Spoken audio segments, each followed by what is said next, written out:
ওই সময়কার নাহিদ রানা ওই সময়কার ওর বলের লাইন লেন্থ বা যে অ্যাকুরেসিটা ছিল তার থেকে এখন মাশাআল্লাহ অনেক বেটার করছে। নাহিদ রানা অবশ্যই একটা টিমের এগেনস্টে একা ম্যাচ জিতে দেওয়ার মতো ক্ষমতা রাখে। আবাহনী যখন ওরা পেমেন্ট করতে পারছে ওই সময় সব প্লেয়ার ছিল, এখন আসলে সব টিমেরই পেমেন্টের প্রবলেম।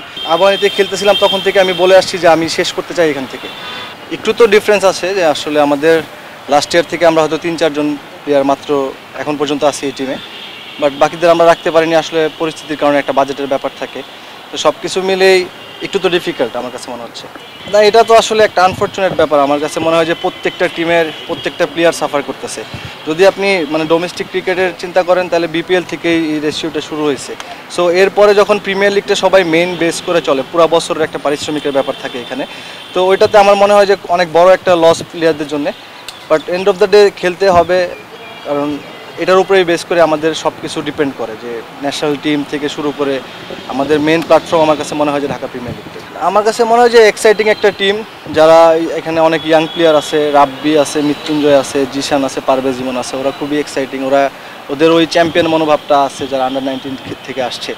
সো আমার কাছে মনে হয় যে ওরা যদি ডেলিভার্ট করতে পারে ঠিক মতো, অবশ্যই একটা ভালো রেজাল্ট আশা করতে পারি। আপনি যে লাস্ট কয়েকটা দিন দেখেন, আসলে আমরা সবাই এটা হয়তো বা মানে কেউ না করতে পারবেন, আমরা সবাই একটু ইনসিকিউরের মধ্যে আছি পুরা সার্বিক পরিস্থিতি থেকে। সো এটা আমার কাছে মনে হয় যে একটু টাইম লাগবে এটা সব ঠিক হইতে। আমার কাছে আশা করতে পারি যে সামনের বছর হয়তো বা এই পেমেন্ট ইস্যু থেকে শুরু করে সব কিছু টিমগুলো খুবই অর্গানাইজভাবে আবার আসবে। তবে এইবার টাইমটা একটু সবার জন্য, প্রত্যেকটা টিমের জন্য, অফিসিয়ালদের জন্য, প্লেয়ারদের জন্য, সবার জন্য একটু টাফ টাইম থাকবে। সো এইটা একটা বছর আমাদের জন্য চ্যালেঞ্জ। আমার মনে হয় যে এটা আমাদের সবার দায়িত্ব যে সবাই মিলে এই কাজটা করা। ডিপিএলটা কম্পিটিটিভ হবে এবং একই সাথে যদি আপনি ওই হিসাবটা করেন যে কিছু প্লেয়ার এদিক সেদিক চলে গেছে, তো এটা কিন্তু একটা বাজেটের অনেক বড় একটা ইস্যু থাকে, যে আসলে এখন ম্যাক্সিমাম নাম্বার অফ প্লেয়াররা, ন্যাশনাল প্লেয়াররা যে টিমে খেলতেছে সেই টিমের আপনি বাজেটটা হিসাব করলে দেখতে পারবেন যে তারা একটা ভালো অ্যামাউন্ট পাচ্ছে দেখে অন্য টিমে মুভ করতেছে প্রফেশনাল জায়গা থেকে। অবশ্যই এটারে সাপোর্ট করি। আবার একই সাথে যখন আবাহনী যখন ওরা পেমেন্ট করতে পারছে ওই সময় সব প্লেয়ার ছিল, এখন আসলে সব টিমেরই পেমেন্টের প্রবলেম। হয়তো দু একটা টিম একটু ভালো অবস্থানে আছে, তারা ওই পারিশ্রমিকটা দিতে পারতেছে। তো এইটা একটি দিকে ভালো দিক যে আসলে কম্পিটিটিভ একটা ডিপিএল আমরা আশা করতেছি সামনে।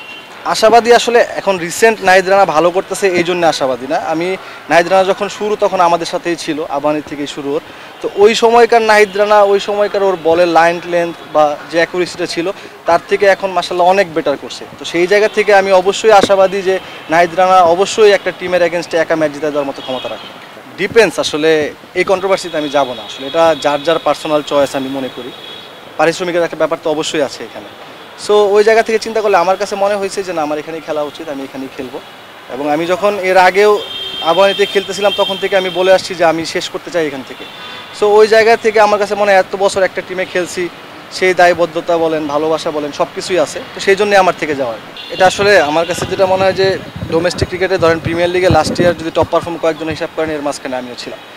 সো এখন ব্যাপারটা হচ্ছে সিলেকশনের ব্যাপারটাতে আমার এখানে আমি ইন্টারফেয়ার করতে পারবো না, বা আপনারা কেউই পারবেন না এখানে।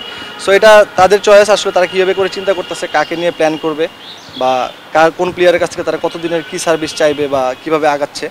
সো এটা টোটালি আসলে আমার কোনো ইস্যু না। সো আমি চেষ্টা অবশ্যই করব যে যেহেতু সামনে প্রিমিয়ার লিগটা আছে, প্রিমিয়ার লিগটা ভালোভাবে শেষ করে আমি আমার পারফরমেন্সটা কন্টিনিউ করার চেষ্টা করব। আসলে কিছুই ফিল করতেছি না সত্যি কথা বলতে, কারণ এটা একদম আনফর্চুনেট বা আনপ্রেডিক্টেবল বলতে পারেন, যে কখন কি হবে কেউ জানে না আসলে। তো আমি মনে করি যে হয়তোবা যদি লাক ফেভার করে, হয়তোবা ভালো খেলতে পারলে তো অবশ্যই একটা সুযোগ আসবে।